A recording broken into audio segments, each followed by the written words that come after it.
వీళ్ళందరూ అంటున్నట్టు నేను అనాథనేనా?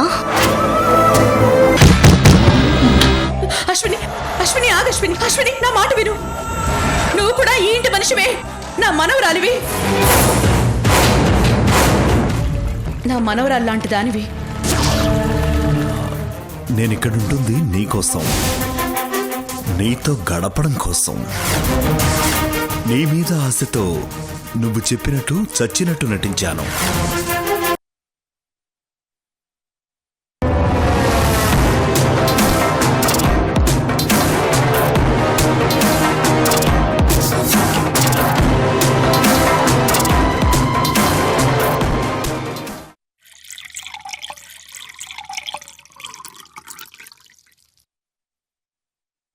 మానవా, అలా చూడడం మానవా? మానను, మానేస్తే బ్రతకలేను. అఖిల్, ఏంటి కళ్ళు తెరిచే కలవరిస్తున్నావు? ప్రస్తుతం కలవరించడం తప్ప ఏం చేయగలను? మందు తాగు. Okay okay. నువ్వు ఈ పనిలో ఉండు, నాకు కొంచెం పనుంది, చూసుకుని మళ్ళీ వస్తాను. ఓకే నందిని, వెళ్ళు. మందు పోసినందుకు చాలా థ్యాంక్స్.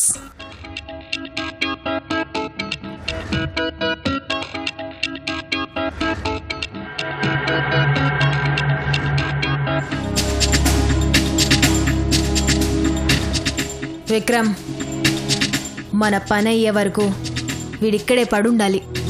ఆ తర్వాత వీడిని జైల్లో పడి ఉండేలా చేయాలి. అదేంటి మేడం, ఆయన మీకు హెల్ప్ చేస్తున్నాడుగా? వాడిక్కడ వాడి అవసరం కోసం ఉంటున్నాడు, ఏదో ఆశతో ఉంటున్నాడు, మనకి హెల్ప్ చేయాలని కాదు. వాడు నన్ను ఏదో చెయ్యాలని వాడు నా మీద చెయ్యేశాడు విక్రమ్. వాడినంత ఈజీగా వదలను. మన పని అయిపోగానే వాడి పని అయిపోతుంది. ఓకే, వాడి విషయంలో నువ్వు కొంచెం జాగ్రత్తగా ఉండాలి. నీ వాళ్ళని అలర్ట్గా ఉండమని చెప్పు. Okay madam.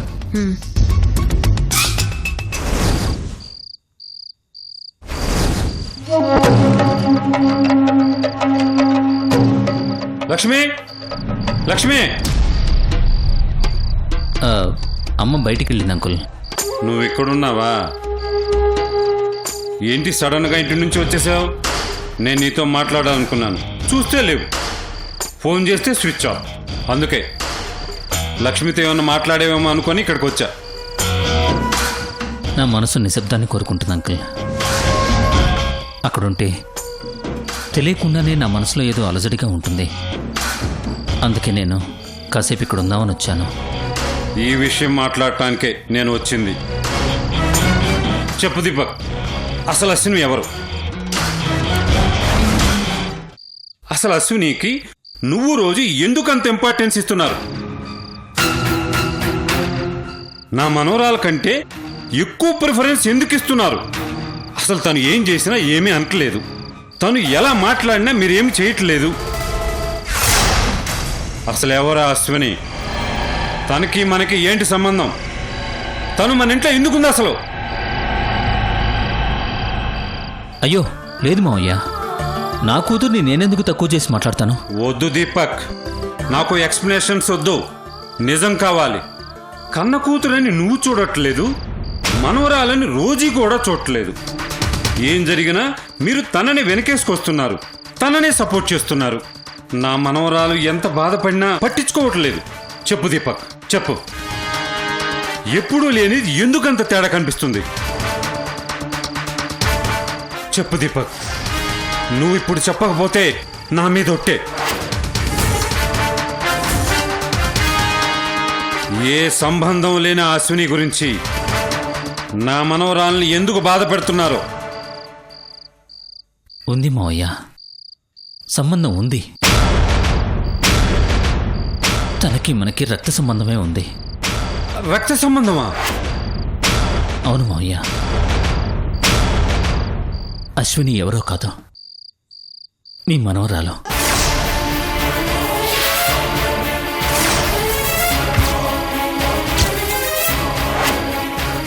మనవరాలా? ఎలా? మీ అమ్మాయిని చేసుకొని నేను మీ కల్లుండైతే నన్ను చేసుకోవాలనుకున్న అమ్మాయి మీకేమవుతుంది మావయ్య?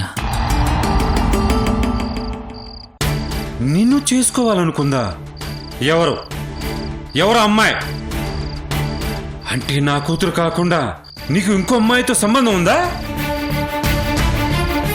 తనకి నా మీద మనసుంది. భార్గవి కంటే ముందే తను నన్ను ప్రేమించింది. మన ఆఫీస్లోనే వర్క్ చేసేది.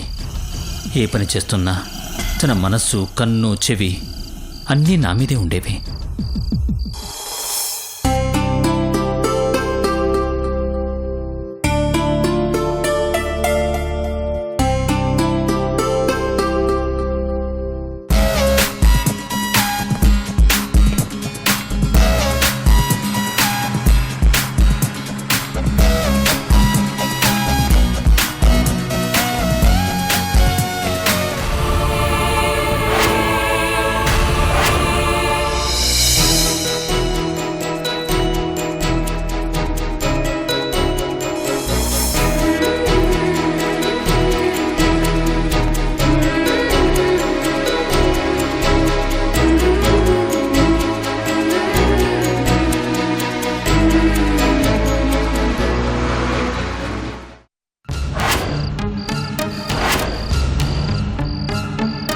తను నన్ను ఇష్టపడుతున్న విషయం నాకు చాలా రోజులు చెప్పలేదు. నాకు తనంటే ఇష్టం ఉన్నా నేను తనకేమీ చెప్పలేదు. ఇంతలో భార్గవి నాకు ప్రపోజ్ చేసింది. నేను ఎటూ తేల్చుకోలేకపోయాను. భార్గవి కేసు చెప్పిన తర్వాత తను తన మనసులో మాట నాతో చెప్పింది. నాకేం చేయాలో అర్థం కాలేదు. లోపలున్న మగాడు ముందు నచ్చిన దాన్ని ప్రేమించమంటే బయటికి కనిపించే మగాడు మర్యాద కోసం భార్గవిని ప్రేమించేవాడు. అలా ఇద్దరితో ప్రేమ ముదిరిపోయింది. చివరికి ఈ విషయం ఆంటీకి తెలిసింది. ఆంటీ ఈ విషయం గురించి నన్ను నిలదీసింది. నేనేమీ చేయలేని పరిస్థితిలో ఉన్నానని తెలుసుకుంది. చివరికి తనే ఒక నిర్ణయం తీసుకుంది. తన వల్ల అమ్మ జీవితానికి అన్యాయం జరిగినట్టు తన కూతురి వల్ల కూడా ఇంకో అమ్మాయి జీవితానికి అన్యాయం జరగకూడదని ఆంటీ అమ్మ దగ్గరికి వెళ్ళి జరిగిందంతా చెప్పింది. కానీ అమ్మ జరిగిన నిజాన్ని ఒప్పుకోలేదు. నా కొడుకు అమాయకుడుంది. ఆఫీసులో పనిచేసే అమ్మాయిని తన కొడుకు మీదకు ఉసుగొలిపి ఆంటీయే ఏదో ప్లాన్ చేసి తనని తన కొడుకుని అబాస్పాలు చెయ్యాలని చూస్తున్నామని ఆంటీ మీద గొడవ పడింది. ఈ గొడవలు ఇలా జరుగుతూ ఉంటే నేను నా ప్రేమలో పెరుగుతూ పోయాయి. చివరికి తనతో నా ప్రేమ తప్పు చేసే వరకు వెళ్తే భార్గవితో ప్రేమ పెళ్లి వరకు వెళ్ళింది. తనతో చేసిన తప్పుకి ఫలితం అశ్విని అయితే భార్గవితో కాపురానికి ఫలితం రోజీ. అమ్మ దీపక్, నువ్వు రాముళ్లా కనిపించే కృష్ణుడివా? అశ్విని పుట్టాక అమ్మకి ఈ విషయం తెలిసి తననెక్కడికో పంపించేసింది. కానీ ఆంటీ తనని మర్చిపోలేదు. తన కళ్ళ ముందే ఓ ఆడదానికి అన్యాయం జరిగిందని బాధపడిపోయింది. ఆ తర్వాత నుంచి తన గురించి వెతకటం మొదలుపెట్టింది. చివరికి అశ్విని గురించి తెలుసుకుంది. కానీ అప్పటికే శాంతి అనారోగ్యంతో చనిపోయింది. అప్పట్నుంచి నాకు కూడా తెలియకుండా ఆంటీయే అశ్వినిని ఏ లోటు రాకుండా చూసుకుంటోంది. కానీ అశ్వినికి మాత్రం తన తల్లికి ద్రోహం చేసిన నా మీద ద్వేషంతో పాటు ఇదంతా జరిగింది ఆంటీ వల్లేననే అపోహతో ఆంటీ మీద కోపం పెంచేసుకుంది. తనలో ఉన్న బాధనంతా కసిగా మార్చుకొని మన మీద ఇప్పుడు పగ తీర్చుకుంటుంది. ఇప్పుడు చెప్పండి మావయ్య, ఆంటీ నేను చేసేది రోజుని పట్టించుకోకపోవడమా? అశ్వినికి జరిగిన అన్యాయాన్ని సరిదిద్దడమా? రోజుని బాధ పెట్టాలని చూస్తున్నామా? అశ్విని బాధ పోగొట్టాలని చూస్తున్నామా? మీరు తప్పు చేస్తున్నారు దీపక్. అవును దీపక్, అశ్వినిని తీసుకొచ్చి ఇంట్లో పెట్టి చాలా పెద్ద తప్పు చేశారు. ఈ విషయం భార్గవ్కి చిన్న రోజుకి తెలిస్తే ఎంత డేంజరో ఆలోచించారా? ఆ తర్వాత వాళ్ళిద్దరూ ఎలా రియాక్ట్ అవుతారో ఊహించారా? ఏం చేయమంటావు మావయ్య? అశ్విని బయట ఉంటే బయట దానిలో ఉండిపోయి మమ్మల్ని ఎప్పటికీ అసహ్యించుకుంటూనే ఉంటుందని ఇంటికి తీసుకొచ్చాం. అశ్వినికి నచ్చజెప్పి సైలెంట్గా ఉండమన్నాం. నిదానంగా రోజుకి భార్గవికి నిజం చెప్పాలనుకున్నాం. కానీ అశ్విని తన కోపాన్ని కంట్రోల్ చేసుకోలేకపోతోంది. దానివల్ల పరిస్థితి మా చేయి దాటిపోతోంది. సారీ దీపక్, నిజం తెలుసుకోకుండా నోరు పారేసుకున్నాను. Thank you Deepak. నిజం తెలుసుకుని నా బలం ఇంకా పెంచుకున్నాను. లక్ష్మిని కలిసి రోజీ గురించి బాగా ఎక్కించి గొడవకి పంపిద్దాం అనుకున్నాను. కానీ ఎవరి అవసరం లేకుండానే వైరస్ లాంటి న్యూస్ అప్డేట్ చేశావు. ఇప్పుడు ఈ న్యూస్ని నేను చెయ్యాల్సిన చోట షేర్ చేస్తాను.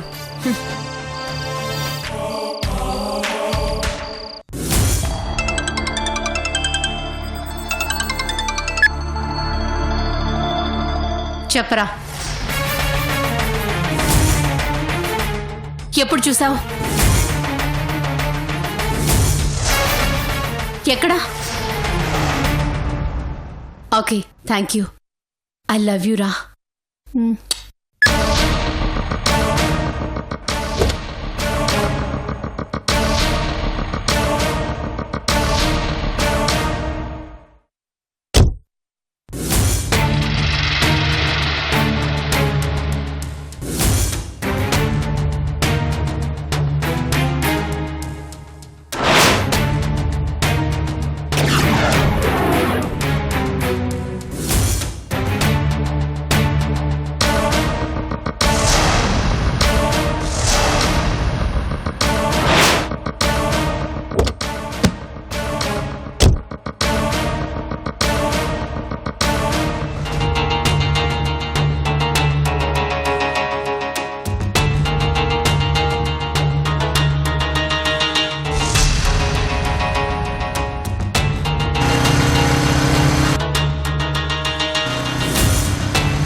రే విక్రమ్, నువ్వు హెల్మెట్ పెట్టుకున్నా, నీ హెడ్ మార్చి వేరే హెడ్ పెట్టుకున్నా నిన్ను నేను గుర్తుపట్టగలనురా.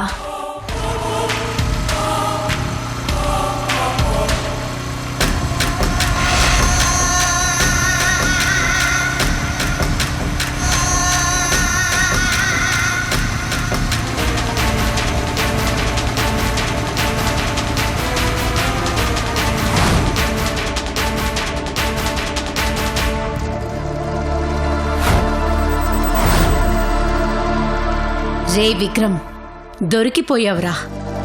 ఈరోజు అఖిల్ గడ్ గురించి నాకు తెలిసిపోతుంది. ఇక అప్పుడు మొదలవుతుంది అసలు డ్రామా.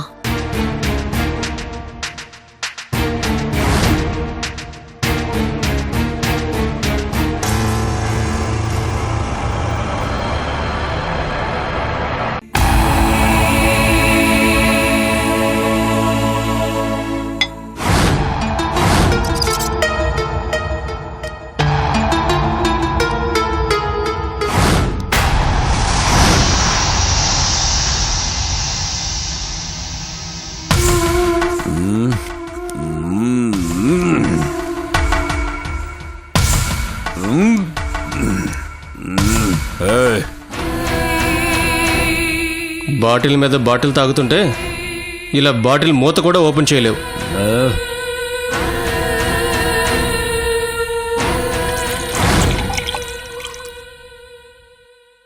ఇప్పుడు నిన్ను మర్డర్ చేసినా నీకు తెలిసేలా లేదు. ఇంత తాగుబోతుడివి ఇంత డబ్బేలా సంపాదించావు? అయినా నువ్విలా అవ్వడానికి కారణం మా మేడమే కదా.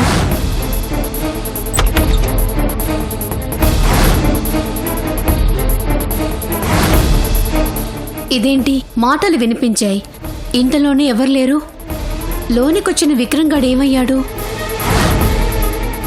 నా కళ్ళ ముందే వాడు లోపలికొచ్చాడు. మరి ఎక్కడికి వెళ్ళినట్టు? అంటే అఖిల్ ఇక్కడ లేడా?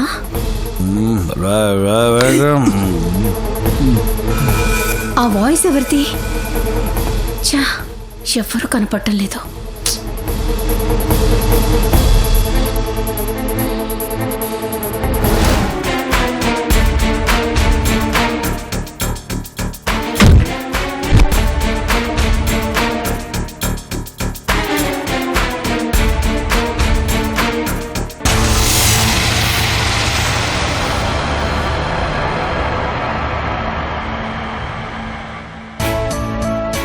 ఎవరి మనిషి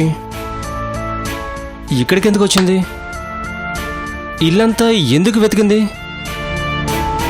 అయినా ఈ కాపలా ఉండాల్సిన ఎదవలు ఎక్కడికి వెళ్ళారు? ఒకవేళ వచ్చింది మల్లిక్ గారు కాదు కదా? అనుమానం మల్లిక్ గారి మీదకి వెళ్తున్నా మనిషి మల్లిక్ గారిలా లేదు. ఎందుకైనా మంచిది ఈ విషయం మేడం గారికి చెప్పాలి.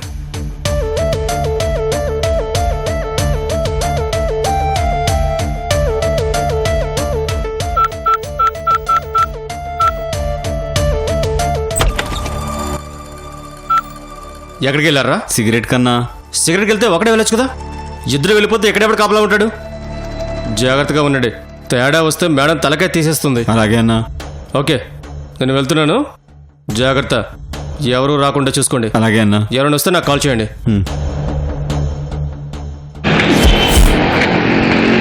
Madam madam. విక్రమ్, ఏంటి విషయం? ఏం జరిగింది? ఎందుకంత కంగారుగా ఉన్నావు?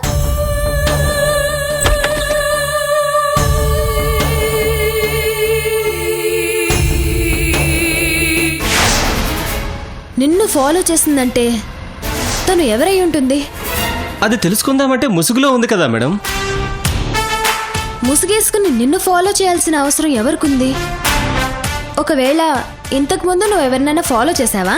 చచ్చా, నాకు మీరు చెప్పింది యాజ్ ఈజ్గా ఫాలో చేయడం తప్ప ఎవరిని ఫాలో చేయడం నాకు తెలియదు మేడం. మరి ఈ లేడీ రాబిన్ హుడ్ ఎవరు?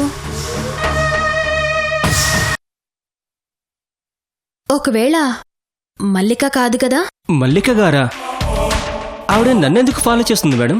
ఒకవేళ మల్లికకి అఖిల్ గురించి ఏదన్నా అనుమానం వచ్చిందేమో? ఎలా వస్తుంది మేడం? ఏమో చెప్పలేం విక్రమ్, వచ్చినా రావచ్చు. ఏ మల్లికే దమయంతేమోనని నాకు అనుమానం రాలేదా? వాళ్ళిద్దరూ ఒకేలా ఉన్నారు కాబట్టి మీకు అనుమానం వచ్చింది మేడం. ఇక్కడ మనకు కావాల్సింది అనుమానానికి కారణం కాదు, అసలు మల్లికకి అనుమానం వచ్చిందా లేదా అని, ఫాలో చేసింది మల్లిక కాదా అని. ఒకవేళ ఆవిడ నన్ను ఫాలో చేసిన విషయం తెలుసుకోలేరు మేడం. నేను ఏదోలా ఎస్కేప్ అయిపోతాను కదా. ఇప్పుడు చూడండి, నన్ను ఫాలో చేసి వాళ్ళు అక్కడి వరకు వచ్చినా అసలు విషయం తెలుసుకోలేకపోయారు కదా. మల్లికని తక్కువ అంచనా వేయకు విక్రమ్, తను అఖిల్నే మాయ చేయగలిగింది. ఆయనకి ఆడవాసన ఉంది, నాకు లేదు మేడం. అయినా ఆవిడకి అఖిల్ గారి గురించి తెలిసినా ఏం జరుగుతుంది మేడం? మల్లికకి నిజం తెలిస్తే చాలా ప్రాబ్లమ్స్ వస్తాయి విక్రమ్. దానివల్ల నేను చాలా ఇబ్బందులు పడాల్సి వస్తుంది. అందుకే నువ్వు ఒక పని చేయి, ఇక నుంచి నిన్ను ఎవరో ఫాలో చేయడం కాదు, నువ్వే మల్లికని ఫాలో చేయి. అలాగే మేడం. ప్రతిరోజు, ప్రతి గంట, ప్రతి నిమిషం, ప్రతి సెకండ్ నువ్వు హచ్ డాగ్ లాగా మల్లికని వాచ్ చేస్తూ ఉండాలి. నిన్ను ఫాలో చేసింది మల్లికనో కాదో తెలుసుకోవాలి. ఈ విషయం తెలుసుకోవడానికి నేనెందుకు మేడం? నా మనిషిని ఒక్కడిని పెడతాను. నో విక్రమ్, ఇప్పుడు నీకు ఇదే టాప్ ప్రయారిటీ వర్క్. వెళ్ళు విక్రమ్, వెళ్ళి ఆ విషయం ఏంటో తెలుసుకో. వెళ్ళు.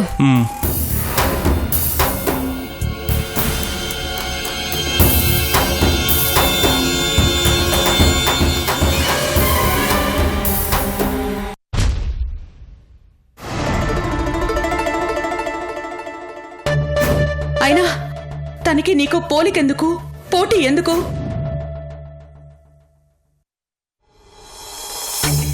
రోజీ అంటే చిన్నపిల్ల కాబట్టి అశ్విని మీద కోపం ఉంచుకోవడంలో తప్పులేదు. నువ్వు కూడా ఆలోచన లేకుండా మాట్లాడితే ఎలా? అమ్మా, అసలు ఎవరమ్మా ఈ అశ్విని? ఇంట్లో ఒక్కొక్కరే తన వైపు తిప్పేసుకుంటోంది. అసలు అమ్మమ్మ నా కళ్ళలో నీళ్లు చూస్తే తట్టుకోలేకపోయేది. అటువంటిది నేనెంత ఏడ్చినా పట్టించుకోలేదు. కనీసం ఒక్కసారి కూడా నా దగ్గరకు వచ్చి చూడలేదు. అసలు అది ఏం చేస్తే మన ఇల్లు వదిలి వెళ్ళిపోతుందో అర్థం కావట్లేదు. ఎంత చెప్పినా ఎవరూ అర్థం చేసుకోవట్లేదు. అసలు అది మనకేమవుతుందో కూడా తెలియట్లేదు. నీ కూతురు